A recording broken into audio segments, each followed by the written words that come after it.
नमस्कार दोस्तों। आज मैं मुंशी प्रेमचंद के बारे में कुछ बोलना चाहता हूँ। जैसा कि आप जानते हैं, मुंशी प्रेमचंद हिंदी के प्रमुख लेखक और कवि में से हैं। तो आज मैं आप लोगों को, खास करके हमारे बच्चों को, शेर और लड़का की कहानी सुनाऊंगा जो मुंशी प्रेमचंद ने लिखा था। तो आइए सुनते हैं शेर और लड़का। बच्चों, शेर तो तुमने देखा ही होगा। अगर देखा भी ना हो तो सुना तो ज़रूर होगा। शायद उसकी तस्वीर देखी हो या उसके बारे में हाल में पढ़ा हो। शेर अक्सर जंगलों और कछारों में रहता है। कभी कभी वह उन जंगलों के आसपास के गांव में आ जाता है और आदमी और जानवरों को उठा ले जाता है। कभी कभी उन जानवरों को मारकर खा जाता है और जो जंगलों में चरने जाया करते हैं। थोड़े दिनों की बात है, एक गड़रिये का लड़का गाय बैलों को लेकर जंगल में गया और उन्हें जंगल में छोड़कर आप एक झरने के किनारे मछलियों का शिकार खेलने लगा। जब शाम होने को आई तो उसने अपने जानवरों को इकट्ठा किया, मगर एक गाय का पता न था। उसने इधर उधर दौड़ धूप की, मगर गाय का पता न चला। बेचारा बहुत घबराया। मालिक अब मुझे जीता ना छोड़ेंगे। उस वक्त ढूंढने का मौका ना था, क्योंकि जानवर फिर इधर उधर चले जाते। इसलिए वह उन्हें लेकर घर लौटा और उन्हें बाड़े में बांधकर बिना किसी से कुछ कहे गाय की तलाश में निकल पड़ा। उस छोटे लड़के की यह हिम्मत तो देखो। अंधेरा हो रहा है, चारों तरफ सन्नाटा छाया हुआ है, जंगल भाएं भाएं कर रहा है, गिद्धों का हवाना सुनाई दे रहा है, पर वह बेखौफ जंगल में बढ़ा चला जा रहा है। कुछ देर तक तो वह गाय को ढूंढता रहा, लेकिन जब और अंधेरा हो गया तो उसे डर मालूम होने लगा। जंगल में अच्छे अच्छे आदमी डर जाते हैं, उस छोटे से बच्चे का कहना ही क्या। मगर जाए कहाँ। अब कुछ न सूझी तो एक ऊंचे पेड़ पर चढ़ गया और उसी पर रात काटने की ठान ली। उसने पक्का इरादा कर लिया था कि बगैर गाय के घर न लौटूंगा। दिन भर का थका मांदा तो था ही, उसे जल्दी नींद आ गई। नींद चारपाई और बिछावन नहीं ढूंढती। अचानक पैर इतनी जोर से हिलने लगा कि उसकी नींद खुल गई। वह गिरते गिरते बच गया। सोचने लगा, पैर कौन हिला रहा है। आंखें मलकर नीचे की तरफ देखा तो उसके रोए खड़े हो गए। एक शेर पेड़ के नीचे खड़ा उसकी तरफ ललचाई हुई आंखों से ताक रहा था। उसकी जान सूख गई। वह दोनों हाथों से डाल में चिमट गया। नींद भाग गई। कई घंटे गुजर गए, पर शेर वहां से जरा भी ना हिला।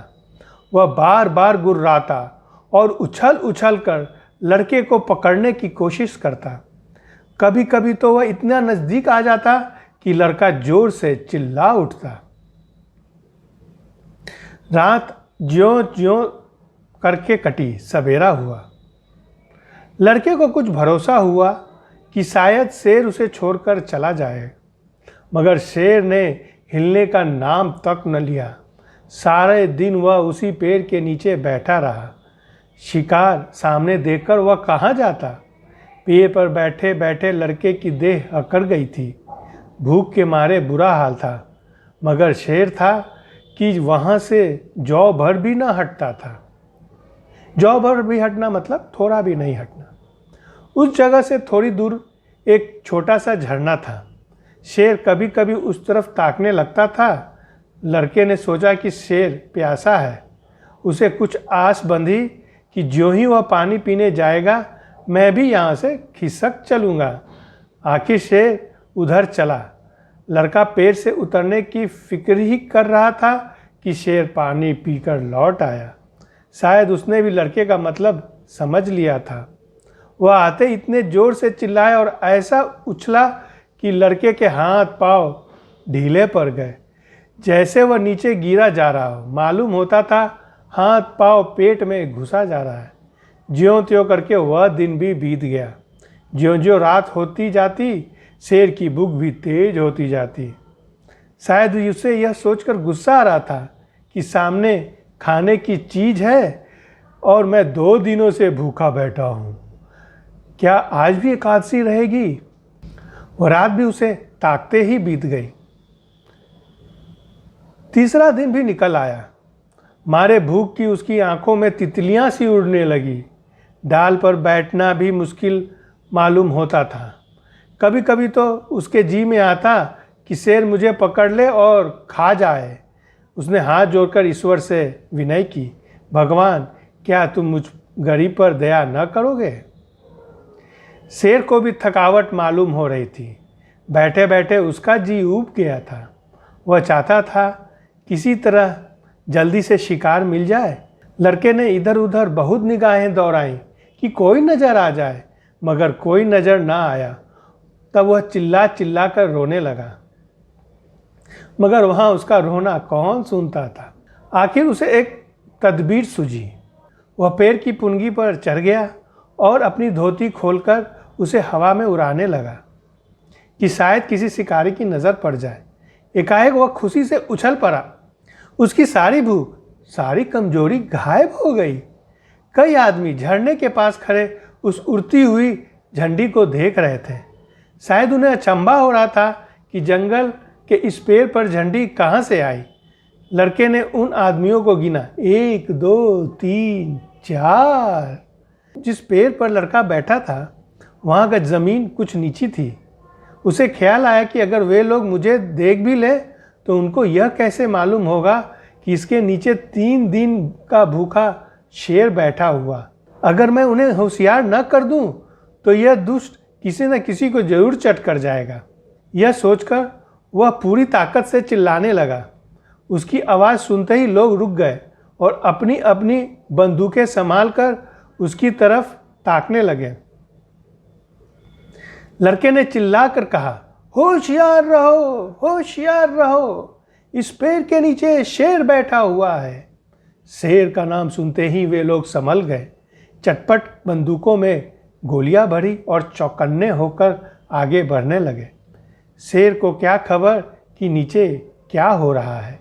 वह तो अपने शिकार के ताक में घात लगाए बैठा था। एकाएक पैरों की आहट पाते ही वह चौंक उठा और उन चारों आदमियों को एक टोले की आड़ में देखा। फिर क्या कहना था, उसे मुंह मांगी मुराद मिल गई। भूख में सब्र कहाँ। वह इतनी जोर से गरजा कि सारा जंगल हिल गया और उन आदमियों की तरफ से जोर से चस्त मारी, मगर वे लोग पहले ही से तैयार थे। चारों ने एक साथ गोली चलाई। दन दन दन दन आवाज हुई। चिड़ियाँ पेड़ों से उड़कर भागने लगी। लड़के ने नीचे देखा, शेर जमीन पर गिर पड़ा था। वह एक बार फिर उछला और फिर गिर पड़ा। फिर वह हिला तक नहीं। लड़के की खुशी का क्या पूछना, भूख प्यास का नाम तक न था। चटपट पेड़ से उतरा तो देखा सामने उसका मालिक खड़ा है। वह रोता हुआ उसके पैरों पर गिर पड़ा। मालिक ने उसे उठाकर छाती से लगा लिया और बोला, क्या तू 3 दिन से इसी पेड़ पर था? लड़के ने कहा, हाँ, उतरता कैसे, शेर तो नीचे बैठा हुआ था। मालिक, हमने तो समझा था किसी शेर ने तुझे मार कर खा लिया। हम चारों आदमी 3 दिन से तुझे ढूंढ रहे हैं। तूने हमसे कहा तक नहीं और निकल खड़ा हुआ। लड़का ने बोला, मैं डरता था, गाय जो खोई थी। मालिक, अरे पागल, गाय तो उसी दिन आप ही आप चली आई थी।